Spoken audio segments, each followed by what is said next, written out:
திறக்கப்பட்டிருக்கிறதை நாங்கள் வரவேற்கிறோம். நாளை முதல் மேட்டூரிலிருந்து உபரி நீர் வெளியேற்றக்கூடிய நெருக்கடி ஏற்பட்டிருக்கிறது.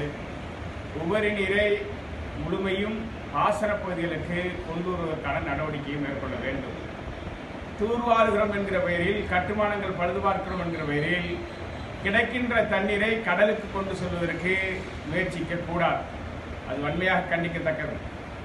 கிடைக்கின்ற தண்ணீரை பாசன ஆறுகள் மூலமாக கடமடை வரையிலும் அனைத்து கிராமங்களுக்கும் ஒரே நேரத்தில் கொண்டு செல்வதற்கான நடவடிக்கையை போர்க்கால அடிப்படையில் பொதுப்பணித்துறை, காவல்துறை, வருவாய்த்துறை, விவசாயிகள் கொண்ட குழுக்கள் மூலமாக கொண்டு செல்வதற்கான நடவடிக்கையை மேற்கொள்ள வேண்டுமே தவிர, பாசனத்திற்கு தண்ணீரை குறைத்து கடலிலே சென்று கலப்பதற்கு தண்ணீரை அதிகப்படுத்தி விடுவதற்கான நிலையை ஏற்படுத்திவிடக் கூடாது.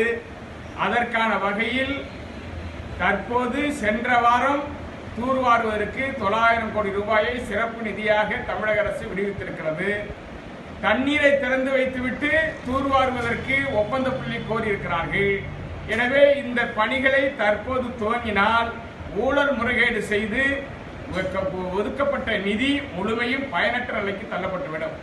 எனவே தமிழக அரசு தூர்வாரும் பணிகளுக்கான நிதியையும் பராமரிப்பு தலைப்பின் கீழ் கட்டுமானங்களை பழுது பார்க்க ஒதுக்கப்பட்டிருக்கிற நிதியையும் நிறுத்தி வைத்து பிப்ரவரி 2020 பணிகளை துவக்குவதற்கான நடவடிக்கையை மேற்கொள்ள வேண்டும் தவிர, பணிகளை காட்டி தண்ணீரை விடுவிக்காமல் தடுப்பதும், தண்ணீரை கொண்டு செல்வதற்காக தூர்வாருகிறோம் என்று உண்மைக்கு புறம்பாக பேசுவதும் ஏற்க இயலாது.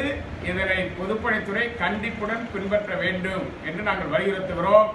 மீறி தூர்வாருகிறோம் என்கிற பெயரில் எங்காவது இயந்திரங்கள் இறக்கப்பட்டால் அதனை அப்புறப்படுத்த விவசாயிகள் தயங்க மாட்டோம் என்பதை எச்சரிக்கையாக சொல்கிறோம்.